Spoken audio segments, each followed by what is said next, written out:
예, 우리 하나님 말씀 신약성경 히브리서 9장 15절 말씀입니다. 우리 하나님 말씀 신약성경 히브리서 9장 15절 말씀입니다.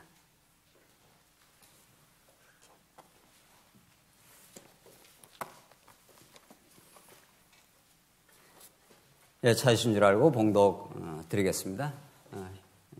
히브리서 9장 15절 말씀입니다. 이로 말미암아 그는 새 언약의 중보자시니 이는 첫 언약 때에 범한 죄에서 속량하려고 죽어사 부르심을 입은 자로 하여금 영원한 기업의 약속을 얻게 하려 하심이라. 유언은 유언한 자가 죽어야 되나니 유언은 그 사람이 죽은 후에야 유효한즉 유언한 자가 살아있는 동안에는 효력이 없느니라. 우선 17절까지 봉독 드렸습니다. 우리는 지금 히브리서 말씀을 통해서 우리가 유대주의, 그 당대 진리에서 완전히 빗나간 유대주의에 대한 경계의 말씀을 하고 있습니다. 우리가 누차 강조한 대로 유대주의는 예수님 그 당시 또 예수님 부활 성천하고 이 초대교회 당시에만 횡행한 그런 그 거짓 진리, 비진리의 체계가 아니라 그러한 그 복음적이지 않는 반복음적인 그런 그 주장들은 오고는 2000년 교회사에서 언제나 그 교회를 흔들고 교회에 침투하는 세력이라는 걸 우리가 꼭 기억을 하셔야 됩니다. 그래야 이 히브리서 말씀을 우리가 아주 생명의 말씀으로 받아들이고 또 이 말씀이 우리 영혼을 지킬 뿐 아니라 우리 교회를 우리가 강고하게 지켜갈 수가 있는 거죠. 그래서 하나님께서 이 말씀을 2000년 전에만 유효한 말씀으로 주신 것이 아니라 오늘에도 꼭 우리가 읽어야 될, 우리가 꼭 이 말씀을 통해서 생명의 양식을 얻어야 될 말씀입니다. 그러니까 유대주의라는 것이 이미 예수님이 오셔서 구약은 모든 장차 오실 좋은 일의 그림자라고 했으니까, 다 모형이라고 했으니까, 모형은 그 실체 혹은 원형이 등장하면은 다 사라지는 거란 말이죠. 그것은 그 원형을 보여주기 위한 잠정적인 어떤 방편인 거죠. 왜냐하면 우리가 육체로 지어졌기 때문에 하나님께서 구약을 육체의 방식으로 이제 보여줘야 우리가 빨리 그게 와닿지 않습니까? 특히 이제 이 성전 사역 아닙니까? 이 지금 제물 성전 이런 것들이. 그래서 하나님께서 그걸 이제 모형으로 그림자적으로 보여줘서 이제 진짜가 올 때까지, 우리 지난 시간 그 표현을 그렇게 했는데 이건 육체의 예법일 뿐 개혁할 때까지 맡겨둔 것 뿐이다. 이때 개혁이라는 것은 조금 뭐 이렇게 좋게 만든다 이런 개혁이 아닙니다. 이 히브리서에서 개혁할 때까지 모형적인 사건을 남겨둔 것은 그걸 뭐 조금 더 이렇게 발전을 시킨다든가 구약 성전의 내용을 더 이렇게 진보적으로 만든다든가 이런 의미의 개혁은 전혀 아니고, 우리가 일반적으로 개혁이라는 용어는 그렇게 쓰지 않습니까? 이 히브리서에서 개혁이라는 그 본래 진의는 원형이 오면 다 사라진다 이런 뜻입니다. 원형이 오면은 구약적 그림자 혹은 구약적인 모형은 완전히 그 원형 실체에 완전히 이렇게 빨려 들어가듯이 사라져버리고 만다.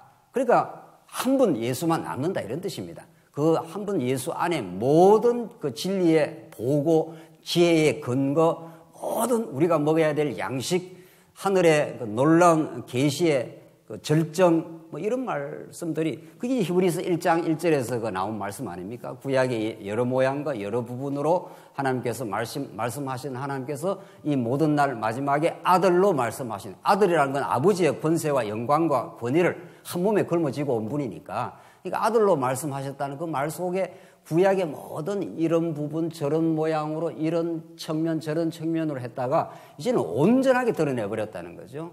우리가 그림자를 보면은 뭐 이게 무슨 그림일까 대충 우리가 추측하고, 이것도 하나의 비유입니다. 대충 이렇게 그림자를 보면 이게 뭐 말에 대한 그 그림자다, 이건 사람에 대한 그림자다, 대충 이렇게 알지 않습니까? 그 그림자는 진짜가 오면 아무 필요가 없는 거죠. 그 그림자는 진짜가 올 걸 기대하게 만들어주고 바라보게 만들어주고 소망하게 만들어주는 데는 의미가 있는 거죠. 그러니까 우리는 구약을 읽지 않습니까? 구약이 없으면 이 신약의 말씀이 진짜 진리가 될 수 없는 거죠. 자, 요컨대 모형은 진짜가 오기까지 하나님께서 하나의 그림자적으로 주셨다. 지금 오늘 우리가 살피는 맥락은 제물사역입니다. 제물사역. 그 앞에서는 이미 제사장 사역을 했으니까 아론 반차 제사장보다도 월등 우월하다. 멜기세덱 반차가. 예수님은 그 멜기세덱 반차를 따라왔기 때문에 무슨 성소, 지성소에 들어가는 분이 아니라 하늘 성소로 그냥 들어가 버렸다. 이런 뜻입니다. 하늘이 열려버렸다. 우리들에게. 우리가 땅에 발을 딛고 살긴 하지만 우리 존재가 하늘의 시민권을 가지고 예수님이 성천하심으로 하나님과 막혀있던 담을 헐어버렸다는 거죠. 휘장을 갈라버렸지 않습니까? 그러니까 예수님 제사장 직분은 혹은 1년에 한 차례 이루어지는 대제사장으로 예수님 오신 거니까 영원한 대제사장 오신 거니까 그가 하늘 길을 열어버렸다는 겁니다. 이 어마어마한 지금 그 이야기를 이 히브리서가 하고 있는 거죠. 영원히 열려버렸다 이런 뜻입니다. 히브리서 우리 지난 시간에 이제 두 번째로는 제사장 사역만 우월한 게 아니고 제물 사역도 우월하다. 구약의 제물이라는 건 소나 양, 그 짐승의 피로 드리지 않느냐 해서 우리 지난 시간 그리스도의 피가 어찌 너희를 하나님을 섬기기까지 못하겠느냐. 그리스도의 피라는 것은 놀랍고 엄청난 그 파워를 가지고 있다. 짐승의 피로도 죄를 사하고 하나님을 만날 수 있는 그 길을 열어줬는데 그건 구약의 그림자적인 피였는데 예수 피라는 것은 뭘 뜻합니까? 우리 손가락에 피 조금만 나와도 얼마나 어떻게 생각합니까?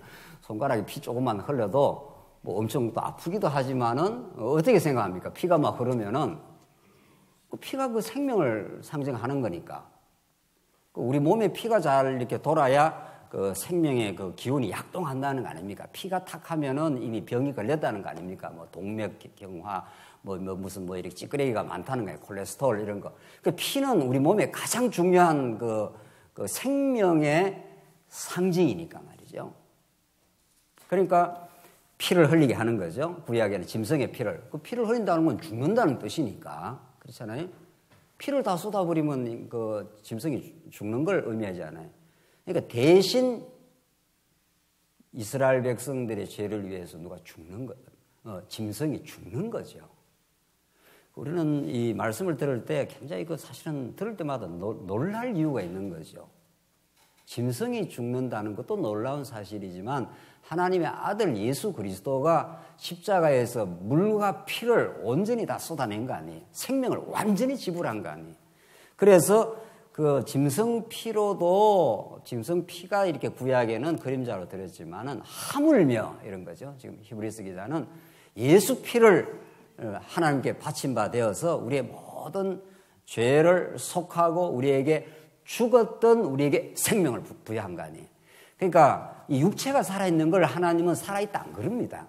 이 예수 안 믿는 사람들 우리가 생명이 있다고 그래서 생물학에서 인간 생명에 대해서 엄청 지금 연구를 많이 하지 않습니까? 뭐 DNA 구조가 어떻고 뭐 인간 생명이 그 존재하려면 얼마나 많은 그 활동을 해야 인간이 그 존재를 한다는 건데 그런 거는 육체 생명이고 그런 육체 생명도 뭐 기가 막힌 그 메커니즘을 가지고 움직인다는 거 아닙니까? 근데 성경이 말하는 그 생명, 영생 이런 말은 육체 생명도 그림자 아닙니까? 그게. 육체 생명도 그렇게 소중하고 우리의 생명도 소중하게 생각하고 우리 자녀들의 생명도 뭐 엄청 소중하게 생각하지 않습니까? 무엇이라도 다 지불해서라도 뭐 자녀가 아프다 하면은 뭘 아끼겠냐고요. 그만큼 육체 생명도 일반 계시로서 소중한데 그런 차원하고는 전혀 다른 영원한 생명입니다. 하나님께서. 그래서 이 피가 생명을 상징하고 생명을 지불하고 대신 우리에게 생명을 영생을 허락하셨다. 그래서 대제사장 대신 예수가 하늘 길을 열어놓으시고 지성소까지 나아가신 것처럼 여러분과 제가 담대하게 하나님 앞으로 나아가는 하나님하고 만날 수 있는 그래서 회막이라 그랬단 말이죠. 이거 엄청난 복음의 사건을 지금 설명하고 있는 거죠. 그래서 15절은 이제 그걸 더 한 번 더 구체적으로 설명을 해주는데 지금 본문 말씀은 첫 언약도 피로 세웠기에 피 없이는 사함이 절대로 없다. 그 첫 언약도 짐승 피를 드렸는데 이 새 언약은 지금 첫 언약, 새 언약 이렇게 지금 히브리서가 계속 설명을 하지 않습니까? 이게 첫 언약입니다. 모세를 통해서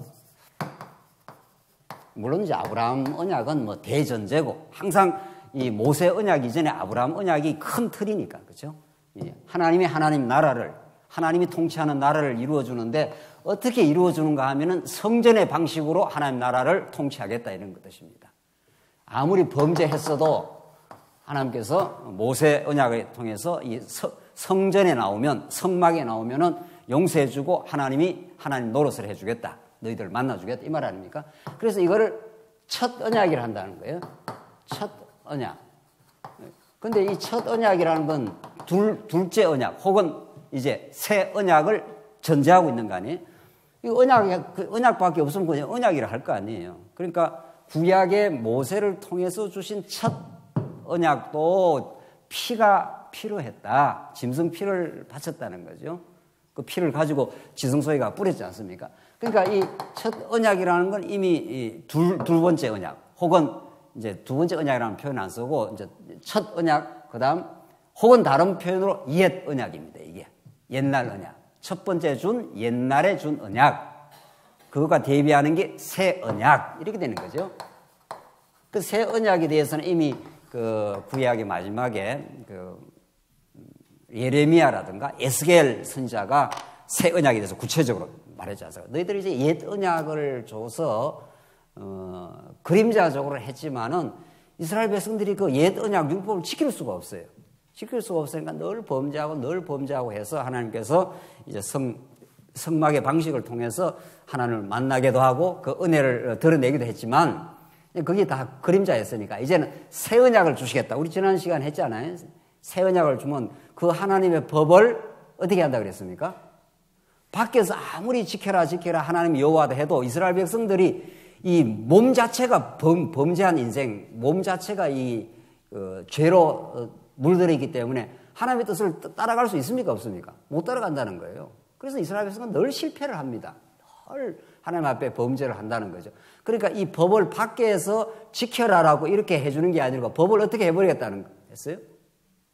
마음속에다가 집어넣어버리겠다는 거죠. 법이라는 건 하나님의 뜻인데 뜻이 밖에서 아무리 강조를 해도 이걸 어떻게 비유를 해야 되나요? 더 쉽게 말하면은 어린아이한테 뭘 아무리 아버지 뜻을 이야기해도 그 어린아이가 그 아버지 뜻을 지켜냅니까? 우리 아이 다 키워봤으면 잘 알잖아요. 그 아버지의 그 깊은 뜻을, 그렇죠? 아버지는 지금 여러 가지로 깊이 생각하고 집안 사정도, 경제 사정도 깊이 생각해가지고 뭔 이야기를 해도 다 대여살 된 아이가 그 아버지의 뜻을 수행할 수 있느냐 말이죠. 대여살 되기에는 전혀 수행 못 합니다. 왜냐하면 자기는 대여살 된 그 가치로 그것이 자기가 소중하지 아버지의 깊은 뜻은 아무 안중에도 없어요. 비유하자면 그렇다는 거죠. 하나님의 그것도 그 비유도 사실 정확하지는 않아요. 하나님의 영원하고 거룩한 뜻을 하나님이 그 모세 언약을 통해서 십계명을 통해서 아무리 가르쳐줘도 이스라엘 백성이 어떻게 생겨 먹었으니까. 이게 고장이 나 있어요. 고장이.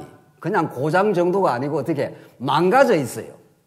타락해가지고. 그러니까 아무리 뜻을 가르쳐줘도 이 안에서 작동이 됩니까? 안 됩니까? 작동이 안 되는 거예요. 이게 어린아이처럼 작동이 안 되니까 할 수가 없어. 그러니까 하나님께서 또 하나님 그거 아십니까? 모릅니까?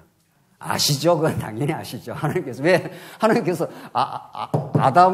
아담을 이미 그 범죄 가운데 선악과를 줘서 넣어버린 거 아니에요. 그러니까 인간의 힘으로는 하나님의 뜻을 이룰 수가 없구나. 그러니까 내가 해주겠다는 이 말이죠. 아브라함 혹은 모세 언약을 통해서 너희들이 할 수 없으니 내가 은혜로 해주겠다.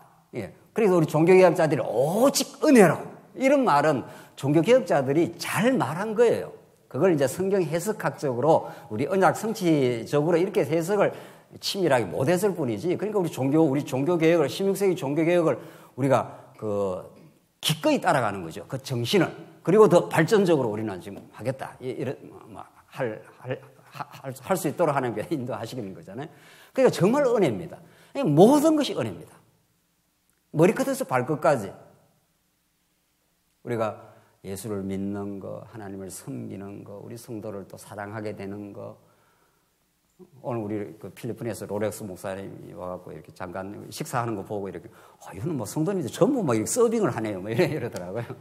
그렇죠. 뭐 연세, 우리 연세 더 있으면 물론 뭐 좀 적게 할 수도 있겠지만은 이제 분위기가 좀 그렇다는 거예요. 그러니까 우리 모든 성도가 이렇게 교회를 봉사하는 것도 놀라운 은혜인 거죠. 이 타락한 인간은 순수한 의미에서 봉사 안 합니다. 무엇을 해도 하고 나면 무슨 반대급부를 기다리는 게 이 타락한 인생 아닙니까? 그런데 우리는 하나님으로부터 엄청난 은혜와 우리가 봉사를 받았지 않습니까? 하나님의 봉사를 받았죠. 하나님이 섬기러 왔다 그러니까. 그래서 그 은혜를 받고 우리가 이제 은혜 가운데 그렇게 사는 거죠. 그래서 이 첫 언약으로 하나님께서 구약에 가르쳐 주다가 이제 새 언약의 방식을 하나님께서 이루어 주시겠다. 법을 우리 마음속에 집어넣어 가지고 예수 그리스도의 영을 우리 마음속에 집어넣어 갖고 이제 하나님을 섬길 수 있도록까지 만들어 버리겠다. 그래서 오늘 15절 이로 말미암아 그는 새 언약의 중보자시니, 중보자, 이게 굉장히 중요한 신학적 표현입니다. 중보가 뭡니까? 중보가 하나님하고 이스라엘 백성하고 하나님 백성이 이스라엘 백성이 하나님께 못 나갑니다. 절대로. 나가면 적사하면 즉시 죽어버립니다. 이 죄인이 하나님께 나가면. 그러니까 이 하나님께서 이 중간 단계를 만들어 준 거야. 이게 성막이고 이게 성전이고 여기서 일하는 자가 제사장이라는 거예요. 그걸 우리는 중보자, 우리말 번역을 중보라고 번역했는데 영어로 하면 미디에이터, 매체 이런 뜻입니다. 이 백성과 하나님을 중매해주는 존재, 중간에서 보완한다 뭐 이런 뜻으로 번역을 했는데 매개다 이 말입니다. 매개. 이 성전과 제사장이 없으면 백성은 하나님 앞에 나갈 수도 없고 심판받아 멸망을 해야 되는 거죠. 그래서 예수님이 우리의 유일한 중보자라는 거예요. 그래서 예수님을 통해서 우리는 하나님을 아버지로 모시게 되었고 하나님을 경배하게 되었고 이렇게 그만큼 중요한 거죠. 새 언약의 중보자시니 이는 첫 언약 때 범한 죄에서 속량하려고 죽어사 했지 않습니까? 부르심을 입은 자들로 하여금 영원한 기업의 약속을 얻게 하려 하셨어요. 이때 기업 하는 거 우리말 번역이 기업인데 유업입니다. 유업. 더 쉽게 말하면 유산 이런 뜻입니다. 기업 뭡니까? 사업, 기업 이런 거 아니고 말이죠. 네. 저는 처음에 이거 기업 하길래 무슨 비즈니스를 준다 이런 뜻인가? 기업이라 하면 우리의 기업, 이때 기업 번역이 유업입니다. 하나님이 영원 안에서 주시기로 작정하고 언약한 것을 그대로 유산은 누구한테 물려주는 겁니까? 아들한테 주는 거죠. 그렇잖아요. 그러니까 아버지가 자식한테 유산을 물려주듯이 거기는 아무 조건이 없습니다. 자식이 뭘 잘해야 된다라든가 하기야 또 그런 거 있네. 인간은 그러네요. 좀 효도를 해야 좀 더 물려준다 뭐 이런 건 있지만 그건 아주 고약한 인간의 어떤 심성이고 기본적으로는 자식한테는 그냥 주는 거죠. 자식이니까 그냥 그 자식의 그 특권이 대단한 거죠. 자식은 아버지의 아들이라는 그 하나로 모든 권한을 갖고 있습니다. 무슨 권한? 밥 내놔라고 하는 권한 뭐 이런 거. 자식의 권한이 그 특권이 그 갈라디아서 말씀이 그 말씀이에요. 아들의 명분을 얻게 하려고 예수가 죽었다는 거예요. 우리로 하여금 아들의 명분을 얻게 하려고. 아들 명분하는 게 특권, 권한 이런 뜻입니다. 아들이 얼마나 대단한 권한을 갖고 있는 거 아시죠? 아들은 부모 위에서 한 게 하나도 없습니다. 태어날 때 보탠 것도 없어요? 자식이 태어날 때 보탠 거 있냐고요. 자식이 태어날 때 아버지한테 보태준 게 하나도 없어요. 완전히 아버지의 그 권한과 역량과 판단과 그 힘으로 그냥 자식을 놓은 거 아니에요. 그런데 자식은 그냥 태어나가지고 권한은 어마어마한 권한을 가지고 있습니다. 무슨 권한? 밥 내놔라고 할 수 있는 권한. 우리에게 일용할 양식을 주옵시고 보태줬습니까? 우리 하나님 앞에. 하나도 보태준 거 없어도 일용할 양식을 주옵시고 하면 줍니까? 안 줍니까? 안 주면 큰일 나는 겁니다. 아들이 제일 아버지를 위협하는, 어머니를 위협하는 게 뭡니까? 밥 안 먹겠다 이런 거죠. 밥 안 먹겠다 하면 쥐가 답답지 아버지가, 엄마가 답답습니까? 실제로 누가 답답습니까? 예? 자식이 답답한 게 아니고요. 지가 안 먹으면 배고픈데? 누가 답답해요? 아버지, 부모가 엄청 답답습니다. 그러니까 자식이 소위 말해서 땡깡을 놓을 때 자기 주장을 한번 펼치려고 할 때 밥 안 먹어 이렇게 나가면 그 자식 아니면 네가 먹든지 안 먹든지 네가 무슨 상관이야 이래야 하지만 이 자식은 안 먹다 그러면 어머니가 벌벌 떨잖아요. 그때부터 한 끼 안 먹으면 어머니가 아주 거의 녹아날걸요. 한 끼 안 먹으면 2끼 정도 안 먹는다 그러면은 모든 걸 포기할 겁니다. 아마 네 뜻대로 다 해줄게요. 먹어라 뭐 이렇게 돼요. 이 자식이라고 아들이라는 게 여러분들 성경 복음은 굉장히 쉽습니다. 이 성경 유심권이 아주 복잡하고 어려운 것 같아도 신학자들이 이 신학을 어렵게 만들어갖고 수백 권제가 책을 읽으라고 지금 머리가 다 희게 빠졌는데 신학자들이 복잡하게 그 책을 많이 쓰지 복음은 그렇게 복잡하고 어렵지 않습니다. 아들의 권한이 얼마나 큰지 말이에요. 밥 내놔라는 권한이 있고 두 번째 재산을 마지막에 재산을 가져갈 권한이 있어요 없어요? 있죠. 아들은 한 거 하나도 없어요. 아들은 이 놀라운 파워입니다. 아들의 권한이라는 게 아들이 되었다는 것 자체로 은혜로 아들이 되었다는 것 자체로 그래서 우리가 하나님 앞에 기도도 할 수 있고 우리 아들이니까 하나님의 아들이니까 예수로 기도할 수 있죠. 일용할 양식 달라고 우리가 하지요. 영원한 기업을 또 우리가 맡아놨다고 또 그러지요. 세상 이런 하나님 이게 하나님 아버지와의 아들과의 관계입니다. 그러니까 이 원래 백성은 하나님하고 관계가 없죠. 원래 관계 없다는 표현보다 관계하고 소원하게 됐죠. 타락해가지고. 근데 예수님이 딱 중간에 들어간 거 아니에요. 구약에는 성전이 중간에 딱 들어가고 관계를 확 회복시켜 놓은 거 아니에요. 이걸 언약적 관계라고 한단 말이죠. 언약적 관계. 그러니까 그때부터는 백성이 아버지한테 요구를 하는 거죠. 권한이 있는 거죠. 하나님 당시 우리를 가나안 땅에 주기로 약속했지 않습니까? 이러면 여호와 하나님이 집니까 이깁니까? 지죠. 맞다. 이렇게 넣어주겠다. 이렇게 된단 말이죠. 이건 대단합니다. 그래서 영원한 기업의 약속을 얻게 하려 함이라 이런 말이죠. 예수님이 중보자가 돼가지고 영원한 기업을 우리가 그냥 안 줄 수 없다는 거예요. 그 다음에 16절 유언은 유언한 자가 죽어야 되나니 유언은 그 사람이 죽은 후에야 유효한 즉 유언한 자가 살아있는 동안에는 효력이 없느니라. 자, 이 히브리서 기자가 언약이라는 건 가장 성경의 기본 개념입니다. 성경 어디를 봐도 다 언약입니다. 다 언약은 오실 예수 그리스도를 가르치는 거고 그걸 통해서 하나님을 가르쳐 주시는 건데 오늘 이 표현에는 히브리서는 아주 언약에 대해서 보강하는 그 개념을 막 집어넣는 거죠. 가장 기본적인 게 언약인데 앞에서는 맹세라는 표현을 한번 썼죠. 히브리서 기자가. 언약이라는 게 맹세의 방식으로 이루어진다는 거예요. 그것도 굉장히 언약의 특성을 설명하는데 아주 중요한 뜻 아닙니까? 맹세라는 건 한번 맹세하면은 어떻게 되는 겁니까? 맹세라는 특징이 반드시 이루어지는 거죠. 그러니까 하나님이 자기 이름을 걸고 맹세했다. 이런 표현을 썼고 오늘 표현은 유언입니다. 이게. 유언이라는 거는 또 어떤 겁니까? 유언은 이제 아버지가 유언을 한다 칩시다. 유언을 딱 하면 어떻게 됩니까? 우리가 유언하면 공정하죠? 저는 아직 유언을 안 해봐서 좀 잘 모르겠는데 유언을 하면 어떻게 하는 겁니까? 그게 제대로 하려면 공정이라는 하는 거 아닙니까? 그러면 그렇게 유언을 딱 해놓으면은 그게 어떤 성격을 가집니까? 유언이라는 건. 내가 어떻게 앞으로 재산을 어떻게 하겠다라든가 어떻게 하겠다 딱 유언해 놓으면은 그걸 변개할 수 있습니까? 없습니까? 못 합니다. 네. 못 해요, 그건. 그래서 여기서 오늘 본문이 그런 의미를 지금 함축하고 있는데 언약이라는 것을 유언의 방식으로 하나님이 한번 설명을 하는 거죠. 그래서 유언은 유언한 자가 딱 그 말을 해놓으면은 다른 사람이 그걸 가타부타 못한다는 겁니다. 유언한 그 사람만이 그 권한을 가지고 있는 거다. 불변이다. 이런 뜻이고. 두 번째, 유언이 효력을 발휘하려면 유언이 드디어 법적 효력을 발휘하려면 어떻게 해야 법적인 효력이 발휘가 됩니까? 그때 본격. 그 유언한 사람이 어떻게 됩니까? 죽어야 되는 거죠. 유언한 사람이 안 죽고 계속 있으면은 그 유언이 그 법적 실행력을 가지지 못하지 않습니까?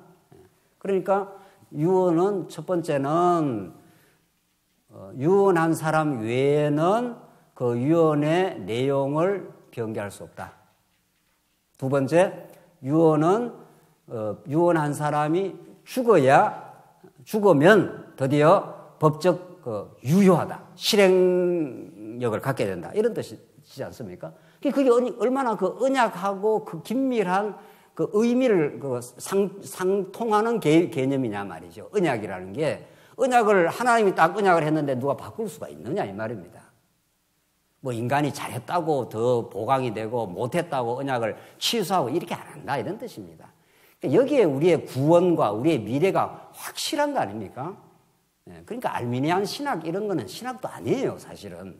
우리가 말을 붙여서 신학이라고 붙여준 거지 100% 하나님의 주권과 100% 하나님의 은혜가 아니면 조금이라도 인간이 뭐가 플러스가 돼서 뭐 구원이 이루어진다든가 뭐가 교회가 이루어진다든가 이렇게 하면 그건 벌써 이미 복음에서 빗나간 거죠. 그래서 우리는 뭐 말인적 알미니안 신학 이렇게 뭐 붙이긴 합니다만은 그 우리가 더 정확하게 말하면 알미니안 철학 뭐 이렇게 하든지 해야 되지 않겠어요?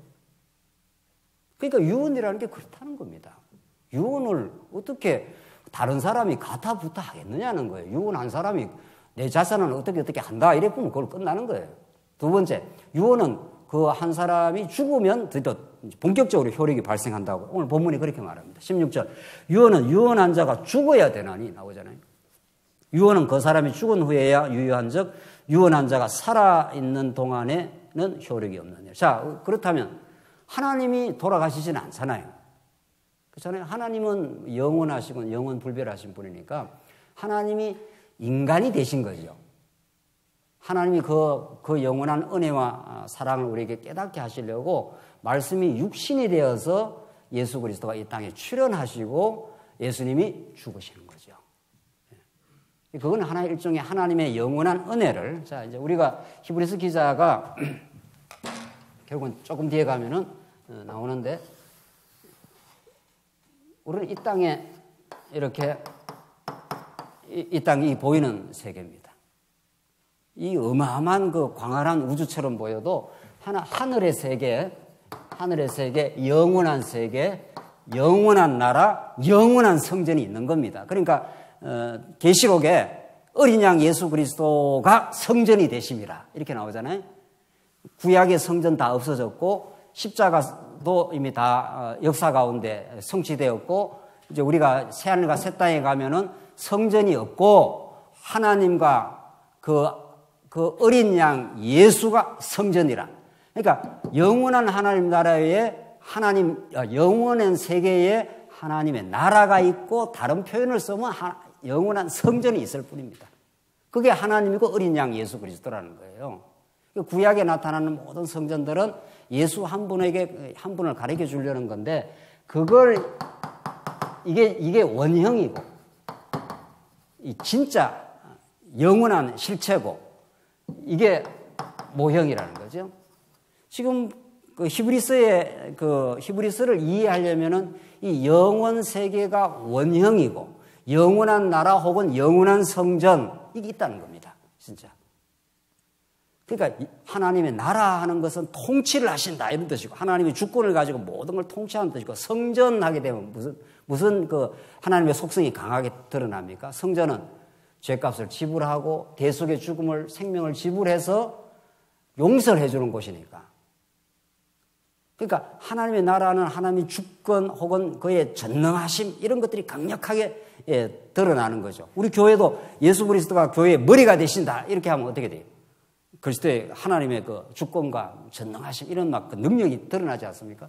근데 하나님의 성전하게 되면은 그게 전부 다 하나님의 나라, 성전 이게 전부 다 하나님을 지금 드러내기 위한 방편들입니다. 그 성전하게 되면은 용서해주고 생명을 지불해주고 이런 거니까 희생하고 이런 거니까 거기에 하나님의 놀라운 자비하심, 하나님의 은혜 이런 것들이 강력하게 드러나는 거 아닙니까? 그래서 지금 죽는다는 겁니다. 유언하는 자가 죽어야 되나니 유언은 그 사람이 죽은 후에야 유효한즉 유언한 자가 살아있는 동안은 효력이 없느니라. 그래서 유언이 성취가 되려면 예수 그리스도가 어린 양으로 오셔서 그가 우리의 죄를 대속하여 어떻게 한다는 겁니까? 죽는다는 겁니다. 예수님이 피를 흘리심으로 유언과 같은 언약이 성취된다 이런 뜻입니다. 그러니까 예수님이 피를 흘리지 않으면 이것도 다 계신데 하나님은 영원히 사랑하십니다. 영원히 우리를 영원히 사랑하시는데 그 사랑을 우리한테 농도 짙게 드러내기 위해서 우리를 잠시 죄악 가운데 가두어 놓고 죄는 하나님의 은혜를 드러내기 위해서 은혜를 가르쳐 주기 위해서 잠시 필요한 방편입니다. 그러니까 하나님의 경륜 속에 죄가 필요합니까? 필요하지 않습니까? 이게 너무도 필요한 거죠. 이게 이제 전통적인 구속사 신학에서는 설명을 못했던 부분이 아닙니까? 죄는 무조건 나쁜 것이다. 죄는 없어야 되는 것이다. 이렇게 이제 부분적으로 단편적으로 해석을 했지만은 우리는 하늘나라 가면 죄가 있습니까? 없습니까? 없죠. 절대로. 선악과 있습니까? 없습니까? 없습니다. 여기 가면은 생명나무밖에 없어요. 여기에서 선악과가 필요하잖아요. 선악과를 만들어 놓았기 때문에 뭐가 발생을 합니까? 죄가 발생을 하는 거죠. 죄가 발생했기 때문에 뭐가 필요한 겁니까? 용서가 필요하죠. 은혜가. 죄가 발생 안 하면은 뭐 용서라든가 뭐 죄 대속 이런 거 필요 없지 않습니까? 그러니까 하나님이 대속 혹은 용서를 통해서 하나님의 은혜를 가르쳐 주려고 뭐가 잠시 필요했습니까? 인간의 죄가 필요한 거죠. 여러분들 그 아이들 우리 키우면서 아무리 잘해도 그 부모가 잘해도 이 자식이 이게 은혜를 잘 깨닫습니까? 못 깨닫습니까? 잘 못 깨닫죠. 그런데 언제 가장 은혜를 잘 깨닫는가 하면 지가 엄청 실수를 했다. 엄청 잘못했단 말이죠. 잘못해서 뭐 아버지가 좋아하는 뭐를 완전히 와장창 했거나 했는데 아이고 이제 죽었구나. 이제 아버지한테 되게 얻어 터지겠구나. 이랬는데 어떻게 해주는 거 아닙니까? 진짜 앞으로 잘해라. 뭐 이렇게 하고 용서를 해준다는 거죠. 그러면 엄청 그 아버지 어머니의 그 은혜를 깨닫지 않습니까? 이게 그냥 비유 아닙니까? 그 인간은 아무리 잘해줘도 그걸 은혜로 모른다는 거예요. 인간은 상대적 인식을 하니까 빛 가운데만 있으면 빛의 고마움을 모르죠. 또 물어봐야죠. 우리 권사님 걸어다니는 거 은혜로 생각하십니까? 이렇게 걸어다니는 거. 늘 걸어다녔으니까. 은혜가 은혜인 줄 모르죠. 진짜 잘 모르죠. 대부분의 사람은 이렇게 걸어다니는 걸 어때요?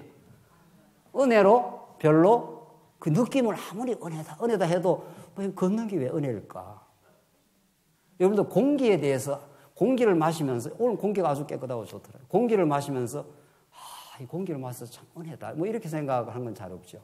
그냥 공기를 마시니까 좋다. 이런 좋다는 건 그 자기중심적 표현입니다. 그것도 감사하다 이래야지 그 대상에 대해서 우리가 그 표현을 하는 건데 잘 못하지 않습니까? 왜? 안 걸어본 적이 없고 공기가 없어 본 적이 없으니까. 공기 한 30분 없으면 큰일 납니다. 30분은 무슨 30분, 한 10분만 없으면 다 이 지구상의 모든 존재가 사라지는 거죠. 그래서 절대로 우리 인간은 죄가 없이는 죄가 엄청 괴로운 것이고 고통스러운 것이긴 합니다.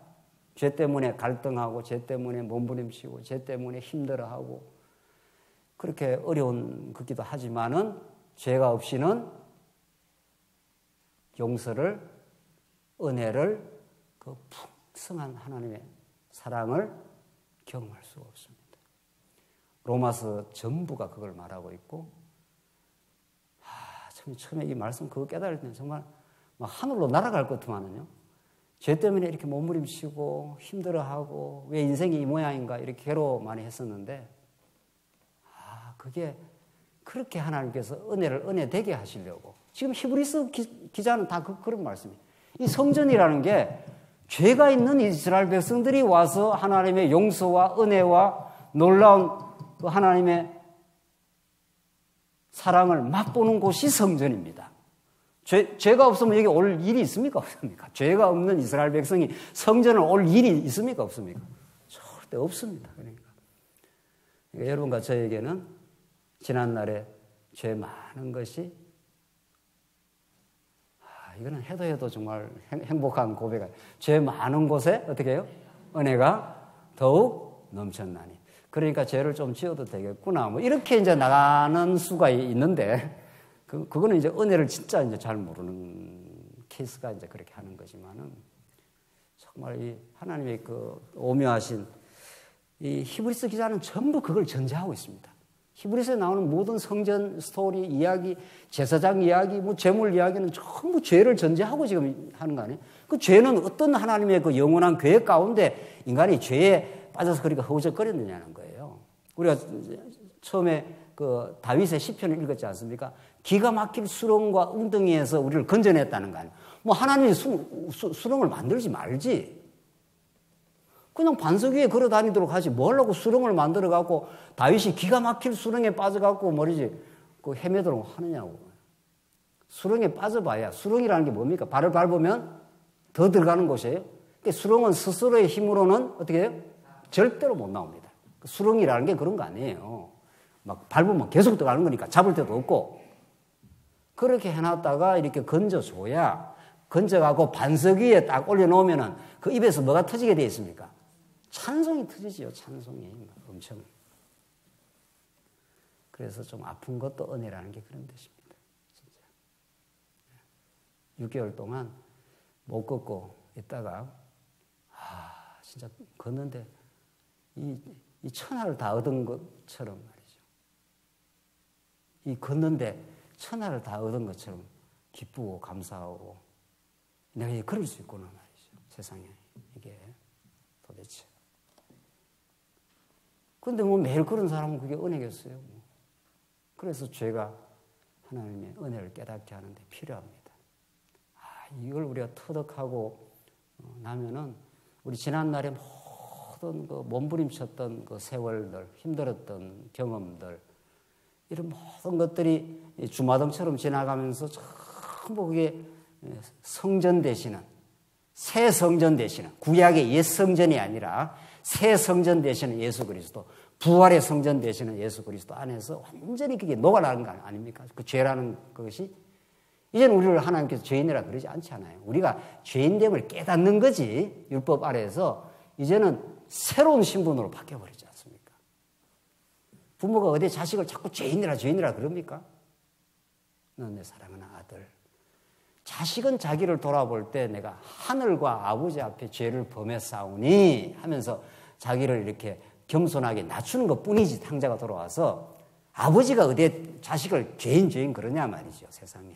그 죄인이라는 게 얼마나 괴로운 이야기인데, 사실 따지고 보면. 이게 죄와 아들의 관계, 죄와 은혜와의 관계에 대한 갈라디아서의 논법입니다. 이게 우리 벌써 이미 갈라디아서 공부했잖아요.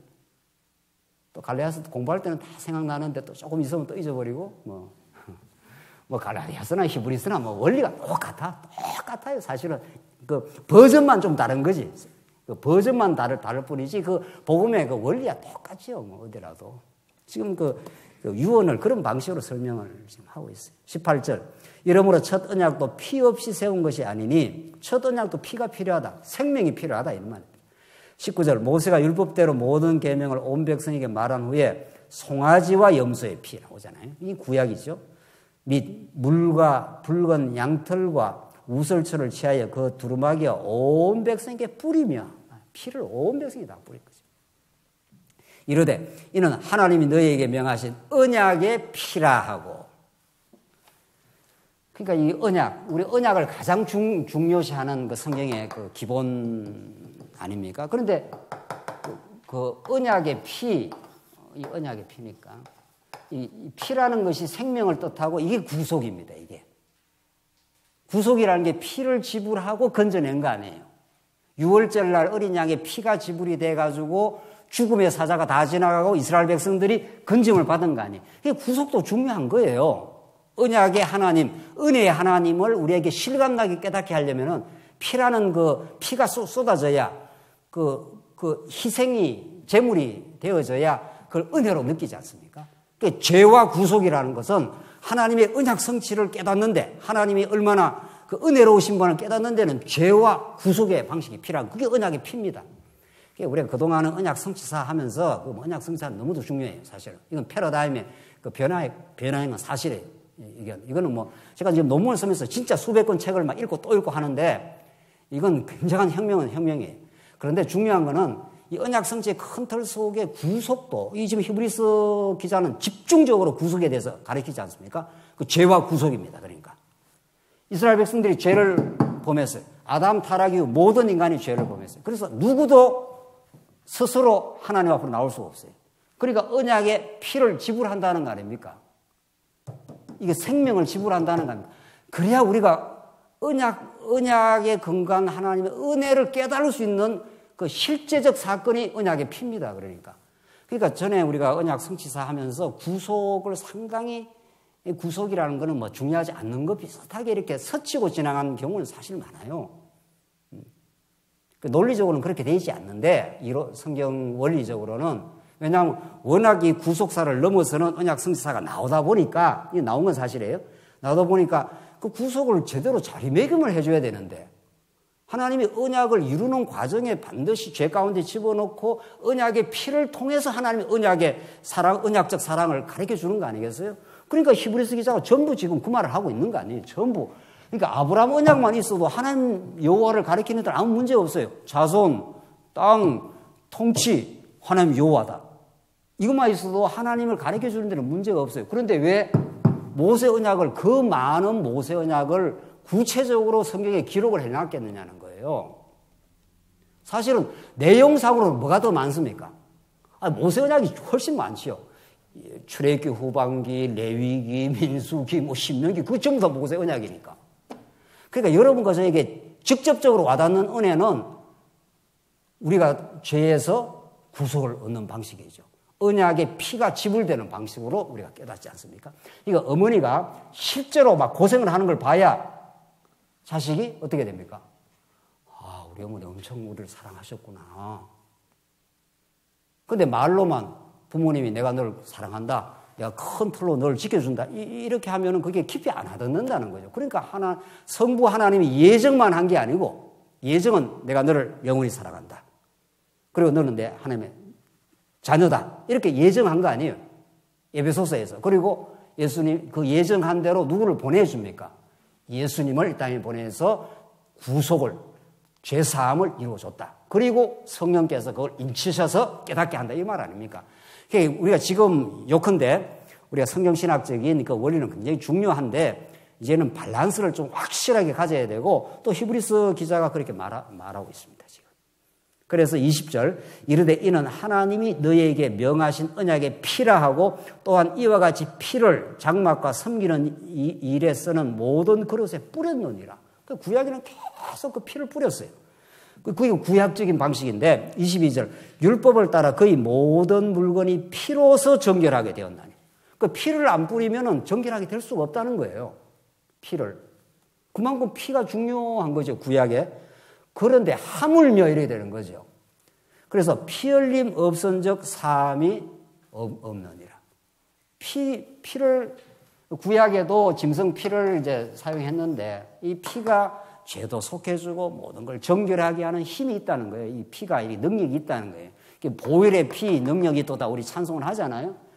그런데 이 구약의 피보다 더 진짜 그 우월한 피, 이게 언약의 피, 이게 새 언약입니다. 이게 예수님이 십자가에서 흘려주시는 피.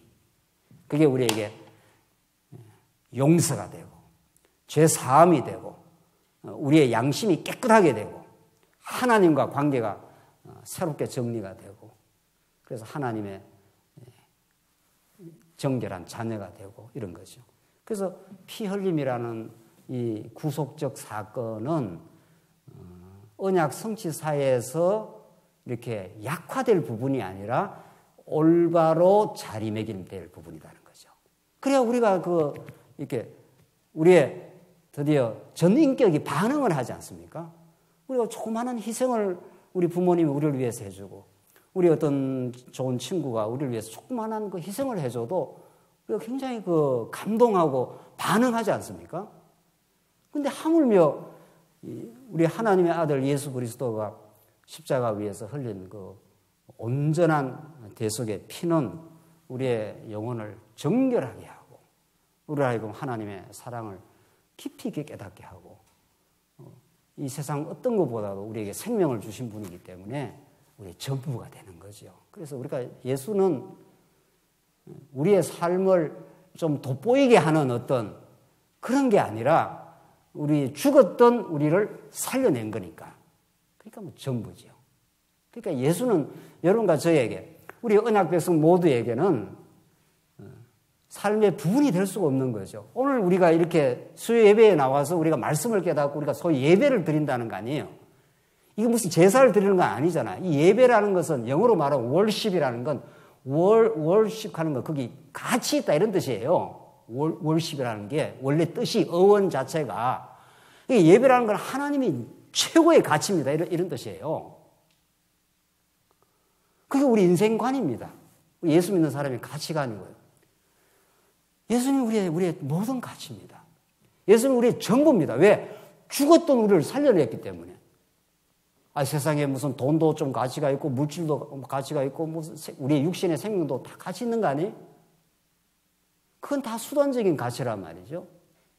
우리가 예수님은 우리의 영원한 생명이 되어 주신 분이기 때문에 영원한 가치가 있고 절대적 가치가 있는 분이지요. 그러니까 예배를 드리는 거 아니에요. 가치가 있으니까. 가치 없는데 왜 우리가 시간과 에너지와 정력을 투자하겠느냐고요. 이게 가치가 있으니까 하는 거지. 그렇잖아요? 예배라는 건 너무도 중요한 거예요, 사실은.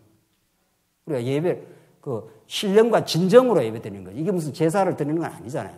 신령이라는 게 성령과 진정, 트루스, 진리입니다, 이게. 성령께서 진리를 깨닫게 하면은 예수가 우리의 전부라고 느끼고 그 예수님을 통해서 하나님이 우리의 영원한 가치가 되어 주셨습니다. 우리의 생명이 되어 주셨습니다라고 그렇게 우리가 고백하고 찬송하고 우리가 그분을 우리가 이 땅에 그분의 뜻이 이 땅에 이루어지기를 기도하고 그게 오늘 이 시간도 예배고 우리의 삶 전부가 예배라는 게 그런 뜻입니다. 그 예수가 우리의 모든 가치가 되어 주셨다 이런 뜻 아닙니까? 오늘 본문이 그걸 확증을 하고 있잖아요. 피 흘림이 없으면 사겠느냐? 만약에 우리가 죄를 용서를 못 받았으면 지금도 우리는 죄악 가운데 사는 겁니다. 죄악 가운데 산다는 건 진짜 예배 드려야 할 대상을 모르고 자기를 예배하잖아요. 모든 인간들이 자기를 숭배해요. 자기가 대단하다, 자기가 잘났다, 뭐 이런 걸 위해서 사는 거 아닙니까? 죄라는 거는. 그게 얼마나 허망하고 헛된 가치를 추구하는 거냐. 그런 허망하고 헛된 가치에서 참 가치, 영원한 가치, 우리가 영원한 경배의 대상, 그러니까 우리가 행복하고 찬양할 때 가장 행복하고 즐거운 거 아닙니까? 그러니까 우리가 예배도 성경적으로 정확하게 우리가 이해를 하면 되는 거죠. 결론 지읍시다. 그래서 23절은 우리 다음 시간 더 자세히 하겠는데 23절을 그 1절만 한번 읽어보십시다. 그 23절. 그러므로 하늘에 있는 것의 모형은 이런 것들로서 정결하게 할 필요가 있었으나 하늘에 있는 그런 것들은 이런 것들보다 더 좋은 제물로 할지니라. 이 하늘에 있는 것들의 모형이라는 거예요. 지금 히브리스 기자의 지금 그 궁극적 메시지는 이 땅의 성전, 이 땅의 구약의 그림자적인 방식으로 했던 뭐 짐승피를 가지고 인간 제사장이 나아가고 보이는 건물에서 했던 이 모든 것들은 다 모형이라는 거예요. 어디에 있는 오늘 히브리스 기자 하늘에 있는 것의 모형이라는 거예요. 지금 우리가 이렇게 그 산 제사의 삶, 우리가 예수를 가장 가치롭게 생각하는 이런 우리 예배, 이것도 모형이라는 겁니다. 진짜 하늘나라 가면 그렇게 합니까? 안 합니까? 영원히 합니다. 영원히 우리가 누구를? 예수 한 분을. 예수님이 우리의 모든 것이 되어주시고 우리의 생명이 되어주시고 우리의 영원한 가치가 되어주시고 그래서 우리는 예수님을 사랑합니다. 하나님을 경배합니다. 라고 영원히 예배드리게 되는 거죠. 왜? 이 땅에 우리가 하는 모든 것들이 이제 사라질 때 이건 다 그림자적으로 하는 거니까. 구약은 신약의 그림자고 오늘 우리 신약적 삶도 영원한 것의 또 그림자입니다. 우리가 그 연습을 한다고 보면 되는 거죠. 우리가 교회 생활이 영원한 하나님 나라에 지금 또 모형을 지금 하고 있는 거 아니에요. 우리가 서로 사랑하고 우리가 서로 섬기고 우리 지체니까 한 몸이니까 그렇게 우리가 살면 우리가 천국 가서 진짜 한 몸 되어서 그렇게 사는 거구나. 그건 진짜로. 그래서 우리가 교회 생활이 그렇게 중요합니다, 사실은. 교회 생활은 뭐 해도 되고 안 해도 되고 이런 게 아니고 정말로 교회 생활에서 그런 경험을 복음 안에서 자꾸 이렇게 느끼게 될 때 더 하나님 나라를 사모하게 되고 그렇습니다. 이번에 순천언약교회 상에 갔다 왔는데 우리 장로님들 권사님들이 다 또 이렇게 어떻게 귀한 시간을 내서 오셨지 않았어요? 그 성도들이 엄청 행복해하지 않습니까? 그분들은 지방에서 적은 소수가 모여가지고 그래도 이 성경적, 이 언약적 진리를 지켜가고 하려고 그냥 발버둥을 치고 있는 거 아니에요? 또 그건 그 나름대로 또 의미는 있습니다. 뭐 숫자와 상관없이. 근데 우리가 같은 지체로 생각을 하고 이렇게 같은 진리 안에 있고 또 같은 사랑을 나누기 때문에 얼마나 우리 하나님 나라라는 것이 이런 거구나 이렇게 우리가 느끼는 거 아니에요? 사실은. 그런 것을 이 교회 생활하면서 못 느끼면은 정말 좀 불행한 케이스예요. 복음은 좋은데 하나님 나라의 기쁨을 교회 생활에서 못 느낀다. 이게 모순이에요. 그렇게 될 수가 없어요, 사실은. 오늘 우리 모든 것은 하늘에 있는 것의 모형입니다. 우리 새하늘과 새 땅에 갈 겁니다. 우리 틀림없이. 그때 영원히 절대적으로 그렇게 우리가 누리게 될 건데 우리가 이 땅에서 그런 연습하고 그런 기쁨을 맛보고 먼저 맛보고 그렇게 소망하게 될 것입니다. 기도하십시다. 자비하신 하나님 아버지 은혜를 감사합니다. 오늘 히브리서 기자의 말씀을 통해서 우리 영원한 하늘나라의 천국을 영원한 성전 되시는 예수 그리스도를 우리가 이 지상에서 우리가 맛보며 그렇게 살게 하시옵소서. 이 세상이 얼마나 죄악 가운데 몸부림치는 세상 속에서 우리를 건져내시고 우리 하나님의 교회를 세워감으로 복음이 땅끝까지 전파되는 또 귀한 교회 될 수 있도록 우리 모두를 붙들어 주시옵소서. 예수님 이름으로 기도합니다. 아멘.